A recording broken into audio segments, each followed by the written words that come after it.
Hey guys, what's going on? Emily and I thought it would be a great idea to tell you why do I keep saying Emily and I? This is my YouTube I'm channel. here too. No, you're not. You're not allowed to get out of my video.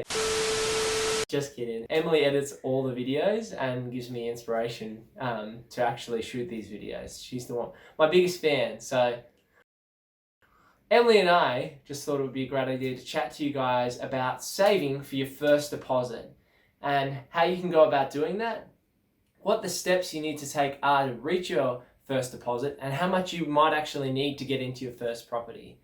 So we're going to run through those questions today, and I'm also going to tell you from our experience what we found to be useful in helping us reach our first deposit goal, and then eventually spending that money on buying our first property. There's two components to saving money for your first deposit, and that is income and expenses.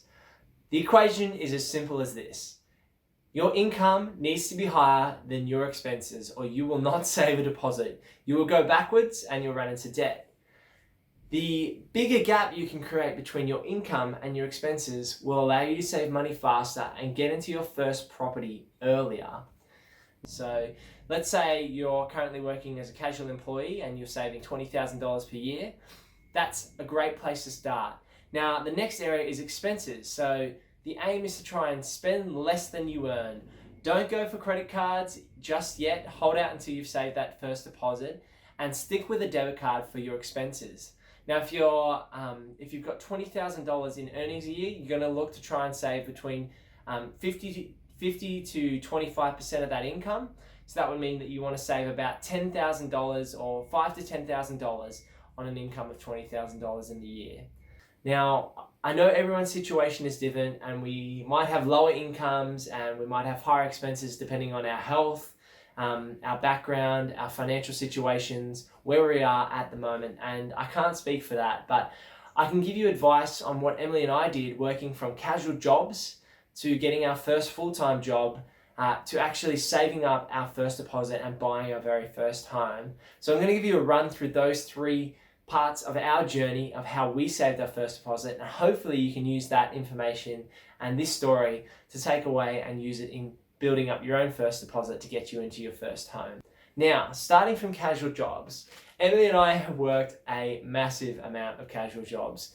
I never worked a retail job and never worked a fast food job, which I know so many people have, and looking back on it, I kind of wish I worked at a McDonald's or at Hungry Jack's or Domino's or any place like that. I would have probably been really bad at eating the food, and I probably would have been a terrible employee. But having a casual job is a great way to start saving money, especially when you're living at home, to start building up that first deposit. So a couple of tips on being a casual worker. Now, I looked for casual jobs that were high paying and low hours. I know, bit crazy, right? Everyone's wanting the same thing, but I started out refereeing football games because who wants to referee a football game? You get yelled at by old parents and screaming mothers, screaming soccer mums, but the job was quite high paying. You get about $50 an hour as a 15-year-old refereeing soccer games on a Saturday. So that was a great casual job for me and helped me start saving up money.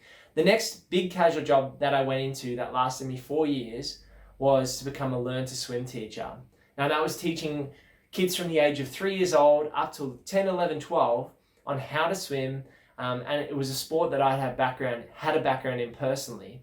Now that job started out as an 18-year-old paying me $22 an hour, and eventually once I was more experienced paying $27 an hour. I was still living at the home at this point in time, and the fact that I was earning such a high hourly rate for my age made such a big difference in what I could use my free time for in trying to start up my own businesses, which lots of them failed, but some went okay, and also meant that I had more money to put away into the bank each week, and I could get my mum's home cooked meals and save money on my expenses side during that point of time in my life.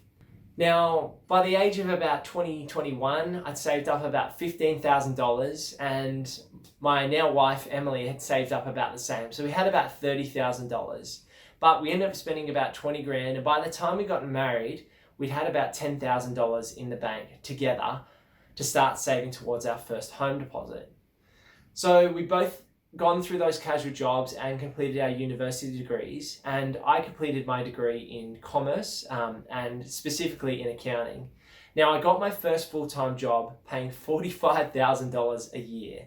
Now, at that point in time, it didn't seem like a lot of money, but once I got my first paycheck, compared to my casual wage, it was stacked. I was so happy that I had all this money, I wasn't making it rain anywhere other than straight into the bank. Now, I tried my best not to live any differently, even though I had more expenses after moving out of home at this point in time. Having that full-time wage and consistent money coming into the bank meant I knew what I was earning and I knew how much I was spending as well with a budget. And I was trying to put away as much money as I could so that we could work towards a deposit.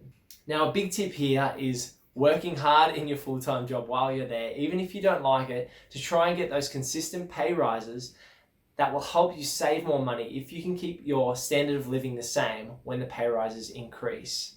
So we created a gap between our income and expenses by getting pay rises year after year. And after a few years, I was earning close to $70,000 as a senior accountant and doing my best to save a deposit. So after a few more years of saving, we managed to save $60,000 to go towards our first home. And should I be giving away all these specific numbers? I don't know. Sharing is caring. Apparently, Emily approved me giving you all the facts and figures. So we'd saved about $60,000, and it was roughly 10% of a house deposit so that we could go in and buy our first home. Now, I know everyone's different, and I know that might seem like a big number, but you roughly need about 5 to 10% of a house deposit in Australia, and I would encourage everyone to get 10%. So if you're looking to buy a $500,000 home, that'd be roughly about $50,000 to get into your first home. I hope you listening to my journey and Emily's journey as a team and how we work towards through casual jobs, through full-time jobs, and through frugal living, we were able to save up that first deposit for our home after a few years, that you can take that as encouragement and that you can actually go out there and do this. So look to grow your income and look to keep your expenses minimal as you grow your income, and I'm sure you'll get there in no time to saving your first deposit. Thanks for sticking around in today's video. I hope you found it encouraging and insightful. If you have any questions about our journey for saving for our first deposit, please let me know. I'm more than happy to chat with you. Leave a like on this video if you found it useful and you stuck around to the end. And as I said, subscribe for more videos like this. We really appreciate your likes and comments and all that fun stuff. We'll see you in the next video. Bye.